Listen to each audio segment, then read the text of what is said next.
good morning, everybody, from the 21-day challenge. I have bittersweet feelings about our session this morning because in 2 hours, I will be deposed for the first time for a malpractice case. And I'm feeling really pretty charged up about it. Haven't been sleeping so well, and thought this would be the really good time to enlist my friend Kelley Hails to do the work with me over this. And if you've listened to the previous videos, you'll know that the work is really a methodology to help you question your thoughts and to help you sort of speed up the wisdom that is innate to us. So I've seen firsthand how lawsuits can really destroy people's lives and really put everything on hold. And then years later, months or years later, people sort of get over it and see the positive about it and develop some kind of wisdom around it, and it no longer bothers them. And what I see how the work works is it kind of speeds up that natural wisdom that we have, because they're just not worth it, you know? It's not worth destroying our peace. Anyways, not feeling particularly peaceful at the moment, a little nervous about this, but so happy that Kelley has joined me again.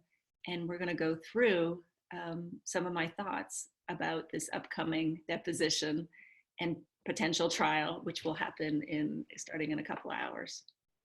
So thank you so much, Kelley. Good morning, really nice. Lara. Yeah. Thanks for having me with you again. Yeah.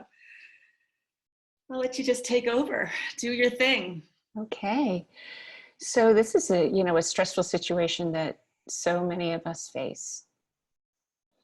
And do you have a one-liner or a moment in time, either one, that you'd like to start from where the stress really seemed? Yeah. So there's this real feeling that those people who are suing me are out to destroy me. They're out to destroy my peace. They want to destroy my peace. And so I would say I feel threatened by the lawyers because they want to destroy my peace. And was in there the moment, gosh, Mm-hmm. I could choose any moment. Maybe just take a minute and really, see all those moments before you as images, and the one that seems to come forward the most might be. Yeah.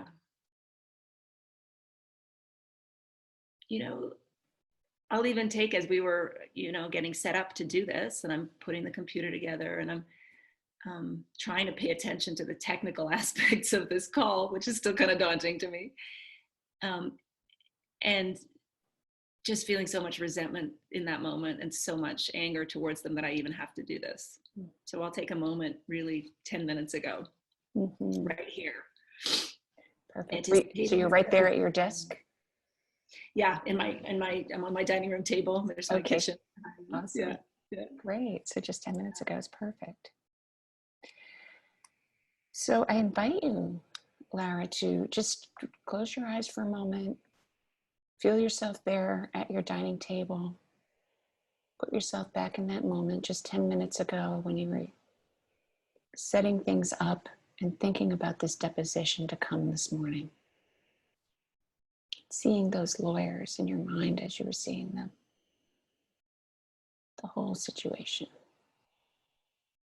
They want to destroy your peace. Is that true?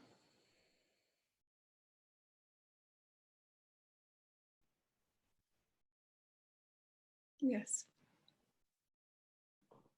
Yeah, they do. In that moment, as you're setting up your technology, there at your table in your own home, they want to destroy your peace. Can you absolutely know in this moment that it's true?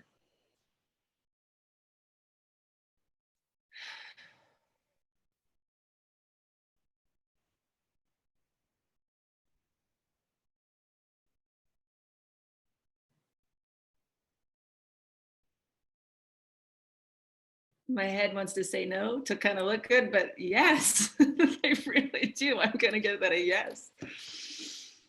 Yeah. I do. Yeah. And a yes or a no are equal. So, yes. And how do you react? What happens when you believe this thought, they want to destroy my peace? And there you are setting up technology for something different.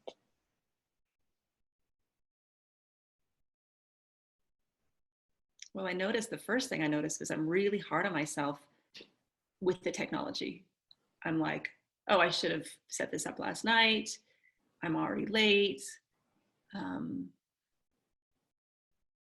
really fault finding with everything, noticing, oh, it's 7:32. And I thought, I was supposed to be ready at 7:30. Why am I always late? Sort of berating myself for every step of the technical side, feeling really frantic. Um, thinking that you'll really be angry with me for not having it done it right. Feeling really nervous about the technology over like all of a sudden it feels really daunting, just this whole computer thing, which is sometimes my experience, but not always. And but it feels particularly hard.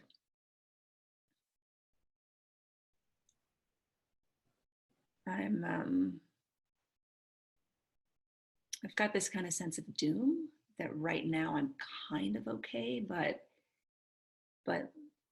starting at 10 o'clock this morning, that's it.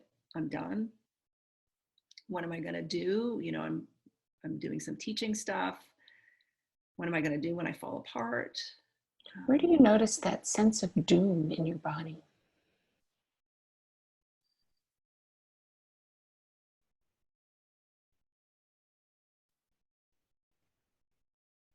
It's kind of a pulling down the energy, like from my epigastrium into my abdomen, kind of heading towards my pelvis, just this collapse inside.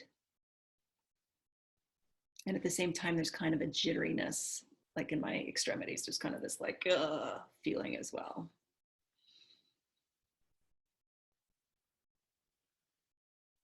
And then my mind tries to kind of stave it off by thinking, by thoughts. I start thinking, oh, well, maybe if I do the work, I'll feel better. And maybe if I do this and this and that, and then it's not such a big deal. And you should be happy this is your first lawsuit. It's like the mind's trying to pedal really hard to kind of dig me out and really get caught up. I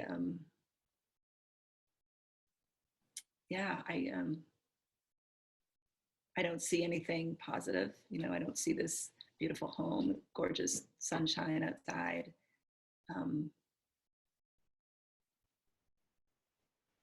Just all feels shitty. It's just shitty. And when you notice that sense of doom and that pulling in your epigastrium, that sense of shrinking or collapsing, what old images come to mind as you're noticing that feeling in your body?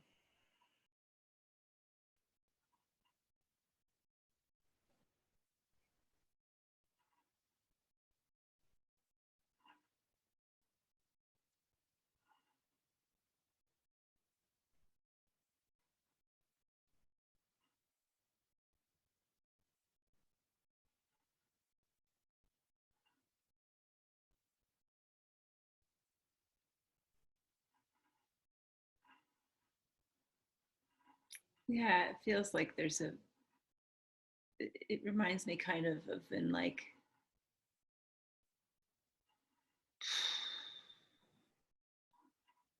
in second grade, feeling I was going to get found out because I'd gone into class and I'd stolen these little badges that you get if you do good things, and I'd gone in and I'd taken a handful out for myself. Wow, wasn't expecting to share this shit. But yeah, there's that sense of like I had this secret, that I really had done something wrong and I was going to get found out. And then once that happened, my life was screwed. My parents would find out and I'd get in trouble, and my world as it was would end. And how do you treat life in that moment? Just even as that second grader, that little 8-year-old looking out at life, how do you go through life viewing it as so dangerous? She just Yeah, life is punitive, you know, life is really punitive. And it's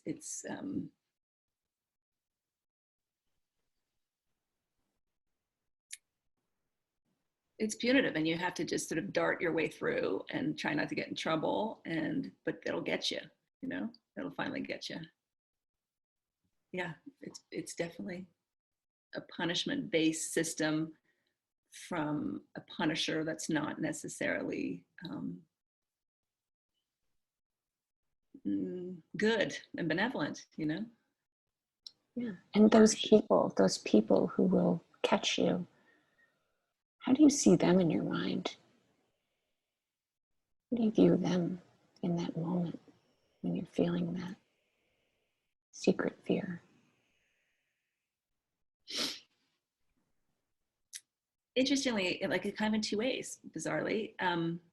One is that it's like, oh, they're horrible and they're like crooked cops kind of thing, and like they're just a bunch of jerks, bunch of assholes, you know. And then in the other way is more like, at the same time, there's a sense of like, oh, well, they finally got me, you know, they're finally onto me. I had it coming, it's my fault. So it's not them, they're just pointing out something obvious, that there's something fundamentally wrong with me that they're picking up on. Yeah. And coming back to this current situation with the lawyers, how do you see them in this moment, believing this thought, they want to destroy my peace? Yeah, same way, you know, they're on the one hand, I see them as a bunch of kind of sharks, you know, kind of apparently it's a group that, yeah, it's just a group of lawyers that came from another state, because we don't have a lot of lawyers here, and they're just seeing a possibility of suing doctors. And so I just see them as just a bunch of horrible people. And then at the same time, it's like, oh, but they were the one to finally figure me out and call me out, you know. Yeah. And how do you see you this morning, just sitting there, you know, getting ready for the tech a few minutes ago, when you're believing this thought, they want to destroy my peace? How do you experience you? Yeah, kind of like a failure, you know, kind of like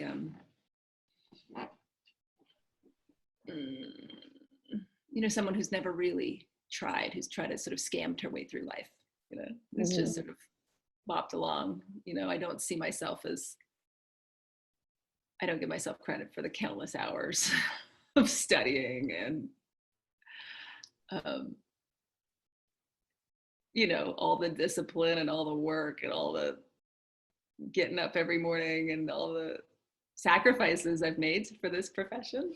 I don't see that at all. I just see myself as someone who's also trying to scam the system and you know, not really apply myself.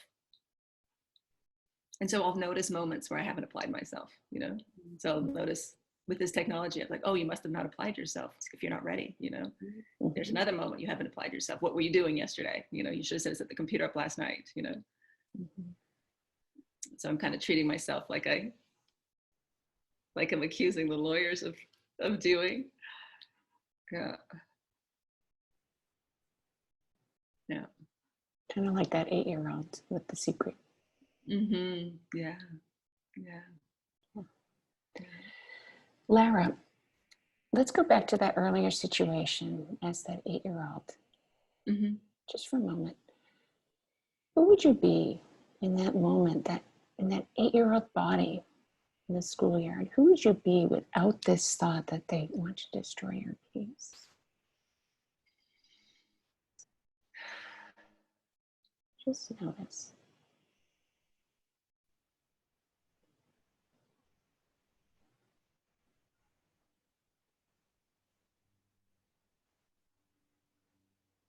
Yeah, I see the love that my teacher has for me. I see that she really cares. She was a great teacher. I see that um, as in a sort of more in my adult mind, I can see that it's like forgivable, and you know, I would never come down on an 8-year-old as harshly as I've come down on myself for that. You know, I just want to hold them and tell them it's okay, and whatever thinking that made them want to do something like that is there's no shame, you know. So notice that. Where do you feel that lack of shame in that little 8-year-old body? What do you notice instead in your body? Just see yourself there, put yourself right back into that school. What do you Yeah, notice it's in your a body clearing. without this story? Yeah, it's kind of like a clearing up within my chest. It's kind of a expansion of the breath, and just a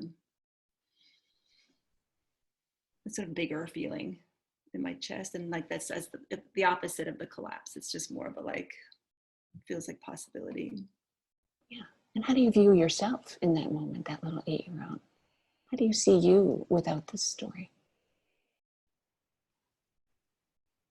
Yeah, she's just doing her best, you know.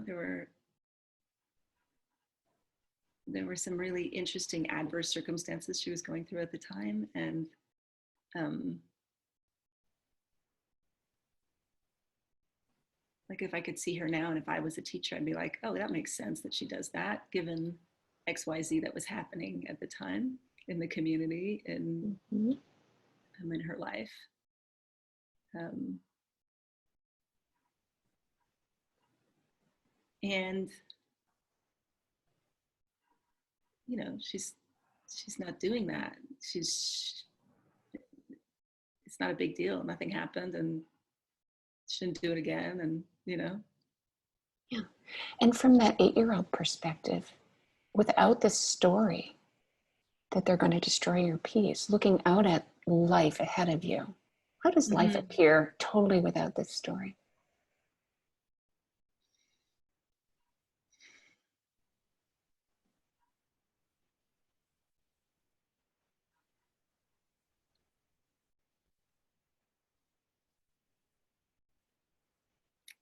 Yeah, there's a sense that life is forgiving. Um, there's a sense that life is sweet. You can really pick up on the sweetness of this teacher.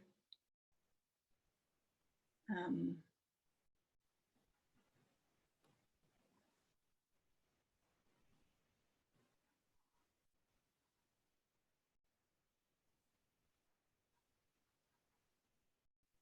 maybe she even knows it happened. You know, she's pretty on the ball. Maybe she knows it happened and she just decided to overlook it because she's just like, you know, she wasn't trying to destroy my peace. She wants me to be happy. This teacher really cared. Um, a real love for her students, you know, and I can see that now, and it makes me notice, you know, teachers and all the people out there who just want other people to be happy, that I really see that they exist, you know. Um,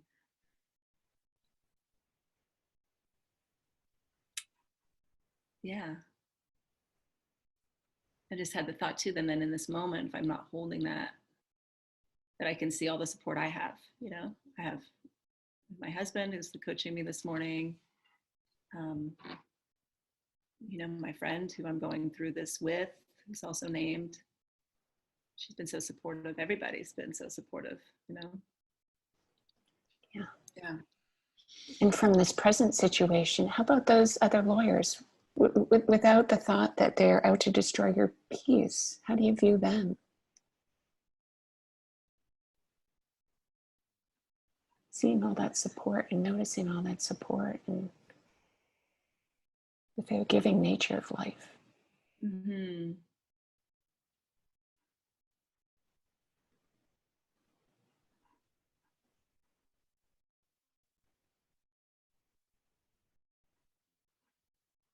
Yeah, they're doing what they're feeling is right. You know, I don't know what their motivation is.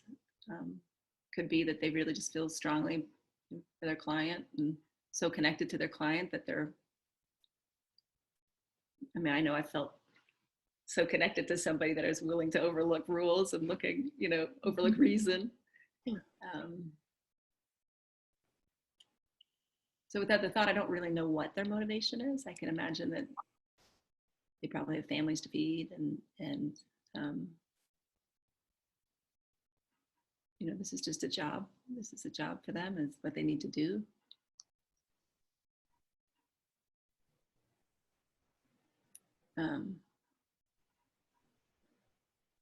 That also kind of connects me to noticing that, it's not like you hear in the headlines every day that lawyers are the happiest group of people. It's not like they're out there, they're like, oh, we're just doing a great job, we're so happy. And you don't hear that. So I don't want to get too much into their business, but I can see that it's not necessarily coming from that real greedy, malevolent place of, I want to hurt everybody. And so, yeah, they're doing their job. They're trying to see what they can get for their client. Their client's needs are number one to them. They're just doing what they need to do to get their end result, Yeah, and as you notice that, check back in with you. Are you still feeling that level of threat that you felt?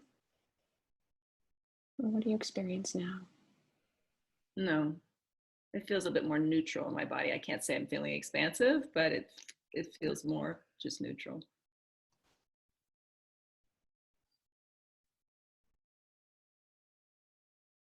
Yeah. So let's go to the turnarounds, Lara. Mm-hmm. They want to destroy your peace. So what's a turnaround? What's an opposite to they want to destroy my peace? So they don't want to destroy my peace? So from what you just noticed in inquiry and answering the questions, the 4 questions, and your responses, what you experienced in you, do you see any examples of that? They don't want to destroy my peace.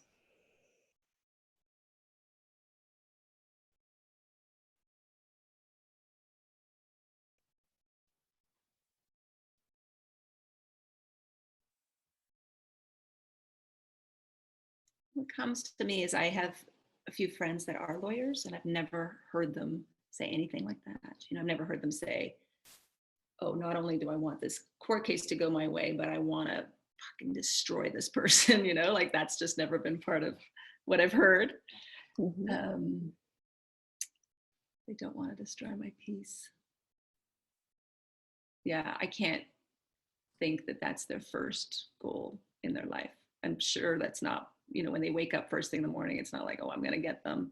I'm going to pound the shit out of them for the rest of their lives. Like that's not, I just don't see that as being realistic. They don't want to destroy my peace. Yeah, how did you see them just a few minutes ago when you were without the story? Yeah, they're people doing their jobs.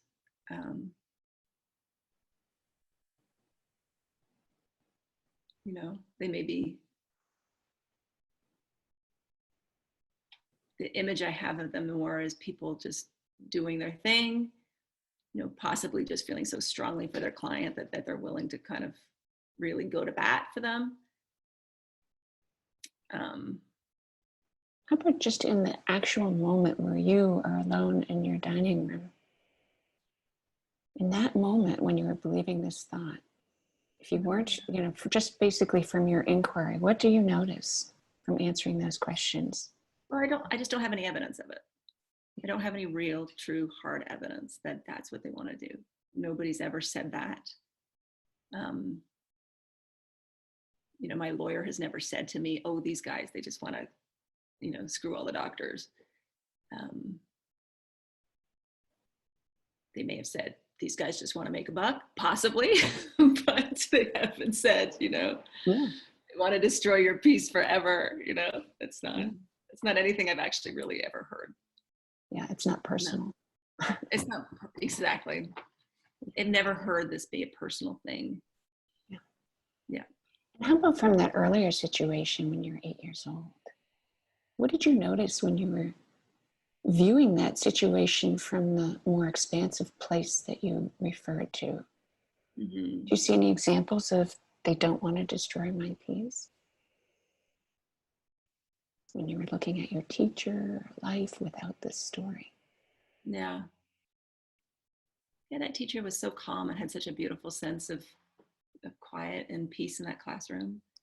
It was a huge classroom, and yet, there wasn't ever a sense of punishment towards any of the other classmates, towards some of the boys who were kind of rascalish and stuff. Other classes, I don't know about other classes, but she seemed to maintain order without any of that punitive stuff. She was probably one of the least punitive teachers I've ever had. And so there never really was a sense of like those stupid kids, or, it was a very safe feeling place. Yeah. So they don't want to destroy my peace. Is this turnaround at least as true as the original belief? Yeah. True. Yeah, I can find that. Yeah. Yeah, true, but probably truer. I really don't have evidence. I don't have the evidence outside my mind that that's what they want to do. Yeah. They want to destroy my peace. Do you see another turnaround for this stressful thought? I want to destroy my peace to the self. So just come back to that, that situation and what you found in Inquiry, where your situation just a few moments ago, where you're sitting, getting your tech ready. Yeah. Yeah, I want to make myself wrong. I want to make myself wrong. I want to make myself wrong that I got this tech. It was 2 minutes late. I want to make myself wrong that I want to just look at all the mistakes I've made without looking at any of the successes I've had. I want to only see the mistakes. And also I want to make myself wrong. I really see it for other people. When other people tell me they've had a lawsuit, I never go, oh my God, you're such an idiot. I'm like, well, 2% daily error rate's bound to happen after thousands and thousands of cases and tens of years. So I don't judge other people who tell me about their suits, but I judge myself very, very harshly for that same thing happening.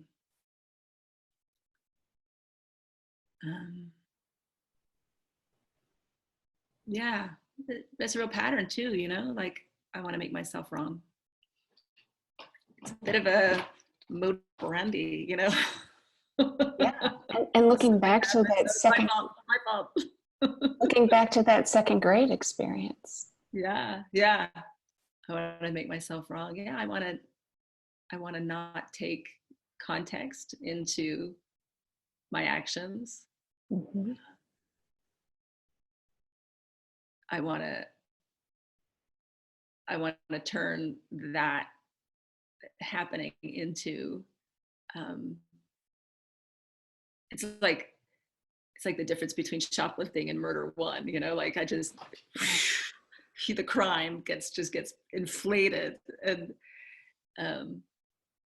yeah, and losing all that view of how forgiving and supportive life is. Yeah, absolutely.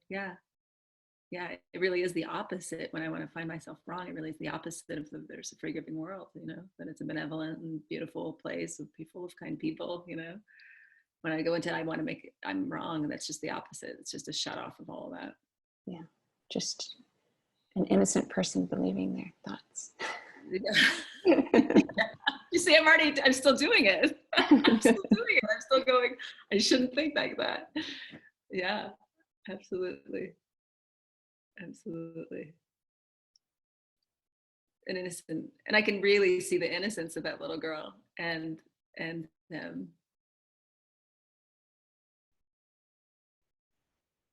even for everything I was up against at that school, and there was just really interesting sociological stuff going on. It was just really interesting, and for all that I still did pretty well, like I was all right. And it was mostly when because I was kind of pretty connected when I wasn't playing this game if I did it wrong, you know? Yeah. So, and even in that moment, you know, when you were believing that your teacher, you were going to be found out, that you had this terrible secret. I mean, it was just innocent, right? yeah. It's just an innocent little girl believing her thoughts. Yeah. Yeah. Yeah. They want to destroy my peace. Do you see any other turnarounds, Lara, for this stressful thought? Oh, they don't want to destroy. I want to destroy their peace. So just go back to the situation this morning. Do you see anything there? Yeah, if I could, I would in that moment. I really would. If there was a button I could press that would like destroy their peace today, I'd hit it. Yeah, it even just in my mind, I picture them as so horrible, like just the worst. You know, take the worst movie depicting lawyers in cheap suits, shiny suits, the whole thing. You know, take the worst stereotype of the most horrible lawyer and exaggerating that, and that's what I had of them in my mind this morning. So I want to destroy their peace. I don't want to see them as human beings. I don't want to see, I just don't even want to be open to the possibility that they're anything but the prototypical horrible lawyer.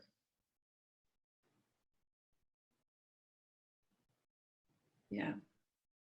And I want to put on them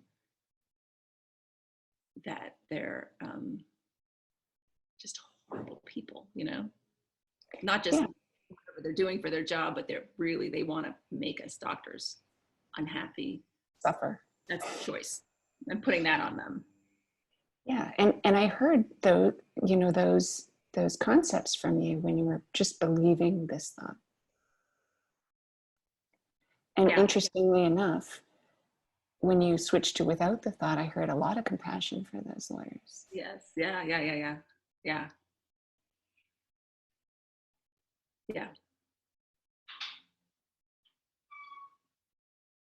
Mm-hmm. Thank you.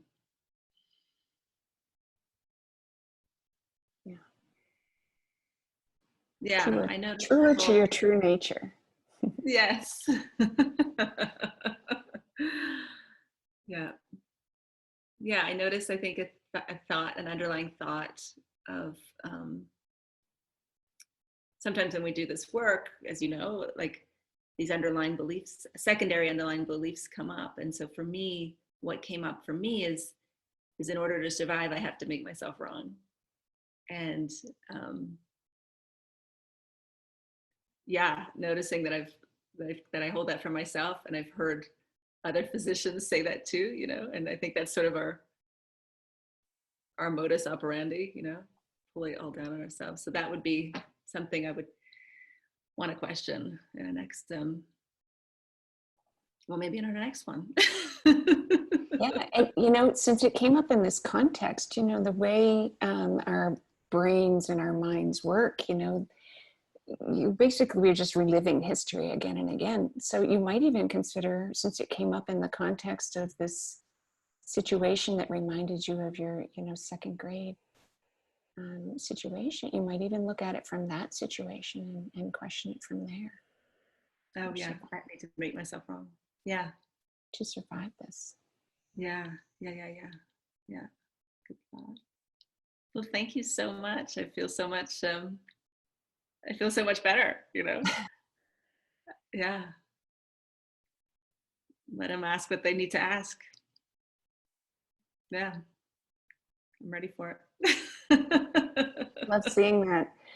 I see this shift in you from being somebody who is, you know, let's just say smaller, looking at something bigger, to somebody who's on equal footing. Yeah, that's what it feels like to me too. Yeah, that's what it feels like to me too. Well, such a privilege to sit with you, Lara. Thank you for doing it. Yeah. It's such an important topic to all of us physicians. Yeah. So powerful. And you know, doing inquiry with you helps us in our situations. Yes. Helps me in my situation and similar. Yeah. Thank you. Yeah. Yeah, that's why I want to share this. Well, thank you so much, Kelley. And hard to transition into that video person now, but we'll see you next time. Thank you so much, Sounds Kelley. great. All All right. right. Appreciate Take care, your help. Lara. Okay, bye.